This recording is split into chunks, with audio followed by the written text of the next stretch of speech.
Hello students, welcome to my YouTube channel study with Mou. তো আজকে আমি তোমাদের সামনে কিছু জিকে কোয়েশ্চেন নিয়ে এসেছি। তোমরা পুরো ভিডিওটি দেখো, কী কী প্রশ্ন রয়েছে। খুবই গুরুত্বপূর্ণ প্রশ্ন, না দেখলে মিস করবে। তো ভিডিওটি পুরো দেখে অবশ্যই আমার কমেন্টে জানাও আমার ভিডিওটি তোমাদের কেমন লাগলো, এবং আমার চ্যানেলটি সাবস্ক্রাইব করে দিও, পাশে থাকা বেল আইকনটি ক্লিক করে দিয়ে পাশে থেকো বন্ধুরা। তো চলো দেখে নেওয়া যাক কী কী আছে আজকে সেই প্রশ্ন। তো এখানে কিন্তু আমাদের 1 নম্বর কোয়েশ্চেন চলে আসলো, ওপেকের প্রধান কার্যালয় কোথায় অবস্থিত। তো এখানে প্রশ্ন রয়েছে ওপেকের প্রধান কার্যালয় কোথায় অবস্থিত। অপশান অ্যান্সারে আছে option a Geneva, option b Rio de Janeiro, option c Vienna, option d Brussels. তো স্টুডেন্টস এখানে কোনটি হয়ে যাবে আমাদের অ্যান্সার। তো এখানে কিন্তু আমাদের অ্যান্সার হয়ে যাবে অপশান সি ভিয়েনা। ওপেকের প্রধান কার্যালয় অথবা সদর দপ্তর কিন্তু ভিয়েনাতে অবস্থিত। নেক্সট কোয়েশ্চেন দেখি, সার্ক কবে প্রতিষ্ঠিত হয়। এখানে অপশান রয়েছে 1985 খ্রিস্টাব্দে 1 জানুয়ারি, অপশান বি 1985 খ্রিস্টাব্দে 8ই ডিসেম্বর, অপশান সি 1986 খ্রিস্টাব্দে 1 জানুয়ারি, অপশান ডি 1984 খ্রিস্টাব্দে 8ই ডিসেম্বর। তো সার্ক কবে প্রতিষ্ঠিত হয়, এখানে কিন্তু আমাদের অ্যান্সার হয়ে যাবে অপশান বি 8ই ডিসেম্বর 1985 খ্রিস্টাব্দ সার্ক প্রতিষ্ঠিত হয়। অপশান বি হয়ে যাবে এখানে অ্যান্সার। নেক্সট কোয়েশ্চেন দেখছি, কোয়েশ্চেন নাম্বার 3। তো বলছে অর্থনীতির জনক কাকে বলা হয়। এখানে অর্থনীতির জনক কাকে বলা হয় বলেছে option A Norman Borlaug, option B Adam Smith, option C doctor Manmohan Singh, option D অধ্যাপক রিকার্ডো। তো স্টুডেন্টস এখানে অর্থনীতির জনক কাকে বলা হয়, আশা করছি তোমরা সবাই জানো। তো এখানে কিন্তু আমাদের অ্যান্সার হয়ে যাবে অপশান বি অ্যাডাম স্মিথ। অর্থনীতির জনক কিন্তু অ্যাডাম স্মিথকে বলা হয়।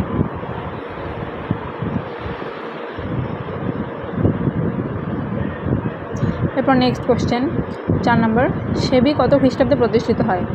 তো বন্ধুরা সেবি কত খ্রিস্টাব্দে প্রতিষ্ঠিত হয়, এখানে অপশান এতে রয়েছে 1986, অপশান বিতে রয়েছে 1988, অপশান সি 1989, অপশান ডি 1985। তো স্টুডেন্টস সেবি কবে প্রতিষ্ঠিত হয় আশা করি সকলেই জানো। তো এখানে কিন্তু আমাদের অ্যান্সার হয়ে যাবে অপশান বি 1988 খ্রিস্টাব্দে সেবি প্রতিষ্ঠিত হয়। তো এখানে অপশান বি অ্যান্সার হয়ে যাবে আমাদের। এরপর দেখছি নেক্সট কোয়েশ্চেনে কী আছে আমাদের। তো এখানে কিন্তু 5 নম্বর প্রশ্ন চলে আসলো, কোন পঞ্চবার্ষিকী পরিকল্পনায় সবুজ বিপ্লব ঘটেছিল। তো স্টুডেন্টস সবুজ বিপ্লব ঘটেছিল কোন পঞ্চবার্ষিকী পরিকল্পনায়। তো পঞ্চবার্ষিকী সবুজ বিপ্লব কোন পঞ্চবার্ষিকীতে ঘটেছিল, এখানে আনসারে আছে আমাদের অপশান এ প্রথম পরিকল্পনা, প্রথম পঞ্চবার্ষিকী পরিকল্পনা, অপশান বি দ্বিতীয় পরিকল্পনা, অপশান সি পঞ্চম পরিকল্পনা, অপশান ডি ষষ্ঠ পরিকল্পনা। তো পঞ্চবার্ষিকী পরিকল্পনায় কোন পঞ্চবার্ষিকী পরিকল্পনায় সবুজ বিপ্লব ঘটেছিল, এখানে কিন্তু আমাদের আনসার হয়ে যাবে অপশান ডি ষষ্ঠ পরিকল্পনায়। নেক্সট কোয়েশ্চেন নাম্বার 6, নাবার্ড কিসের সাথে সম্পর্কিত। তো নাবার্ড সংস্থা কিসের সাথে সম্পর্কিত, এখানে অপশান এতে রয়েছে bank, option b board, option c বিভাগ, অপশান ডি ব্যুরো। তো বন্ধুরা নাবার্ড কিসের সাথে সম্পর্কিত তোমরা সকলেই জানো আশা করছি। তো এখানে কিন্তু আমাদের অ্যান্সার হয়ে যাবে অপশান এ ব্যাংক। নাবার্ড কিন্তু একটি কৃষি ব্যাংকের সাথে সম্পর্কিত। এরপর আসছে কোয়েশ্চেন নাম্বার 7, ভারতের প্রাচীনতম তৈল শোধনাগার কোনটি। খুবই গুরুত্বপূর্ণ প্রশ্ন এটি। তো এখানে অপশান এ রয়েছে Haldia, option B Bombay high, option C Digboi, option D হুসুরি। তো ভারতের প্রাচীনতম তৈল শোধনাগার কিন্তু আমাদের এখানে হয়ে যাবে অপশান সি ডিগবয়। খুবই গুরুত্বপূর্ণ প্রশ্ন, ভারতের প্রাচীনতম তৈল শোধনাগার এখানে হয়ে যাবে আমাদের অ্যান্সার অপশান সি ডিগবয়। তো এর উত্তর হয়ে যাবে অপশান সি। এরপর দেখছি আমাদের নেক্সট কোয়েশ্চেনে কী আছে। তো কোয়েশ্চেন নাম্বার 8। তো এখানে কোয়েশ্চেনে রয়েছে 1 টাকার অধিক মূল্যের নোট কোন ব্যাংক ছাপায়। তো 1 টাকার বাইরে যে নোটগুলি আছে সেগুলি কোন ব্যাংক ছাপায় সেটাই প্রশ্ন। Option A Reserve Bank of India, option b State Bank of India, option c ভারতীয় সরকার, অপশান ডি অর্থমন্ত্রক। তো 1 টাকার অধিক মূল্যের নোট ছাপায় কোন ব্যাংক স্টুডেন্টস, এখানে কিন্তু আমাদের অ্যান্সার হয়ে যাবে option A Reserve Bank of India. তো রিজার্ভ ব্যাংক অফ ইন্ডিয়া 1 টাকার বাইরে যে নোটগুলি আছে সেগুলি কিন্তু রিজার্ভ ব্যাংক অফ ইন্ডিয়া ছাপায়। নেক্সট কোয়েশ্চেন 9, ভারতীয় যোজনা কমিশন কত সালে প্রতিষ্ঠিত হয়। প্ল্যানিং কমিশন, ভারতীয় প্ল্যানিং কমিশন এখানে কবে প্রতিষ্ঠিত হয়। Option A 1947, option B 1950, option C আছে 1951 এবং অপশান ডি আছে 1949। তো স্টুডেন্টস খুব গুরুত্বপূর্ণ প্রশ্ন এটিও, ভারতের যোজনা কমিশন অর্থাৎ প্ল্যানিং কমিশন কত সালে প্রতিষ্ঠিত হয়। তো এখানে কিন্তু আমাদের আনসার হয়ে যাবে অপশান বি 1950 খ্রিস্টাব্দে প্রতিষ্ঠিত হয় ভারতীয় যোজনা কমিশন অথবা planning commission. Next question, question number 10, operation flood কথাটি কিসের সাথে যুক্ত? তো স্টুডেন্টস, অপশন এ রয়েছে দুগ্ধ উৎপাদন, অপশন বি গম উৎপাদন, অপশন সি বন্যা নিয়ন্ত্রণ, অপশন ডি জল সংরক্ষণ। তো এই কোশ্চেনটাতে একটু কনফিউশন সবারই হয়ে যেতে পারে, তো ভালো করে মন দিয়ে দেখবে।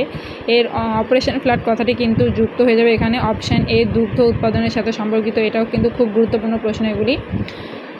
তো অপশন এ হয়ে যাবে আমাদের এখানে আনসার, দুগ্ধ উৎপাদন। তো এখানে আমাদের নেক্সট কোয়েশ্চেন চলে আসলো, কোয়েশ্চেন নাম্বার 11, বুল অ্যান্ড বিয়ার কথাটি কিসের সাথে সম্পর্কিত? তো স্টুডেন্টস, এটা কিন্তু খুবই গুরুত্বপূর্ণ প্রশ্ন। বুল অ্যান্ড বিয়ার কথাটি পরীক্ষায় এসেছে কিন্তু কনস্টেবলের পরীক্ষায়। তো বুল অ্যান্ড বিয়ার কথাটি কিন্তু আমাদের যুক্ত হয়ে যাবে। এখানে আছে option A banking, option B আন্তর্জাতিক বাণিজ্য, option C share marketing, option D অন্তর্দেশীয় বাণিজ্য। তো বুল অ্যান্ড বিয়ার কথাটি কিন্তু আমাদের এখানে হয়ে যাবে অ্যান্সার অপশন সি, শেয়ার মার্কেটিংয়ের সাথে যুক্ত। এটা খুবই গুরুত্বপূর্ণ প্রশ্ন।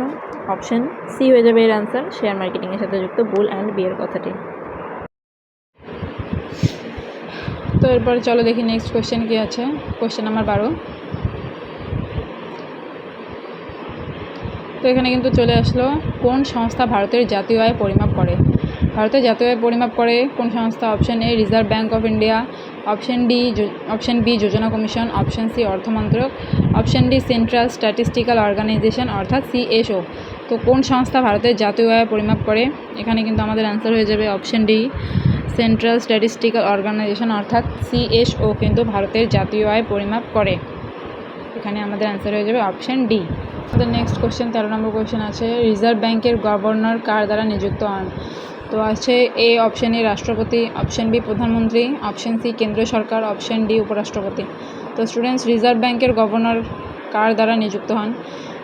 গুরুত্বপূর্ণ প্রশ্ন, কিন্তু এটি আমাদের অ্যান্সার হয়ে যাবে অপশন এ রাষ্ট্রপতি, অপশন সি কেন্দ্রীয় সরকার। তো রিজার্ভ ব্যাঙ্কের গভর্নর কিন্তু কেন্দ্রীয় সরকার দ্বারা নিযুক্ত হয়ে থাকেন। এরপর দেখছি নেক্সট কোশ্চেন নাম্বার 14, আরবিআই এর সদর দপ্তর কোথায় অবস্থিত?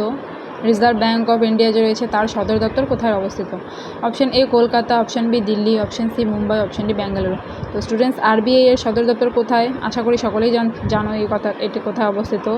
তো আরবিআই এর সদর দপ্তর কোথায়? এর অ্যান্সার কিন্তু হয়ে যাবে এখানে মুম্বাই, অপশন সি। এখানে কিন্তু আমাদের অপশন সি মুম্বাই আমাদের অ্যান্সার হয়ে যাবে, আরবিআই এর সদর দপ্তর মুম্বাইয়ে অবস্থিত। নেক্সট কোয়েশ্চেন নাম্বার 15, 1969 সালে কতগুলি ব্যাংকের জাতীয়করণ করা হয়েছে? গুরুত্বপূর্ণ প্রশ্ন। 1969 সালে কতগুলি ব্যাংকের জাতীয়করণ করা হয়? স্টুডেন্টস, অপশন এ 8টি ব্যাংকের, অপশন বি 12টি ব্যাংকের, অপশন সি 14টি ব্যাংক, অপশন ডি 20টি ব্যাংকের। তো 1969 সালে কিন্তু অপশন সি হবে আমাদের এখানে অ্যান্সার, 1969 সালে 14টি ব্যাংকের জাতীয়করণ করা হয়। এখানে আমাদের হয়ে যাবে C answer.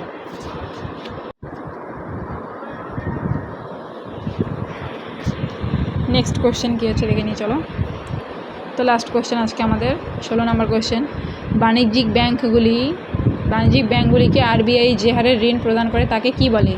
Option A repo rate, option B reverse repo rate, option C bank rate, option D credit rate. তো এখানে আমাদের অপশান কিন্তু রয়েছে, এর উত্তর কিন্তু হয়ে যাবে অপশান সি ব্যাংক রেট। বাণিজ্যিক ব্যাংকগুলিকে আরবিআই কিন্তু যে হারে ঋণ প্রদান করে তাকে বলা হয় ব্যাংক রেট। তো এটাই ছিল আমাদের আজকে লাস্ট প্রশ্ন।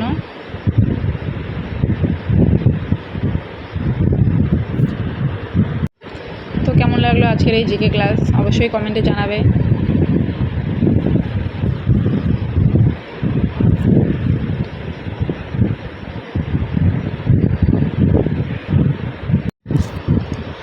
তো থ্যাংক ইউ স্টুডেন্টস, কেমন লাগলো আমার ভিডিওটি অবশ্যই জানাবে এবং চ্যানেলটি সাবস্ক্রাইব করে দেবে, পাশে থাকা বেল আইকনটি ক্লিক করে দিও, শেয়ার করে দিও এবং এরকম গুরুত্বপূর্ণ জিকে পাওয়ার জন্য আমার চ্যানেলটি সাবস্ক্রাইব করে দিও। তো বাই।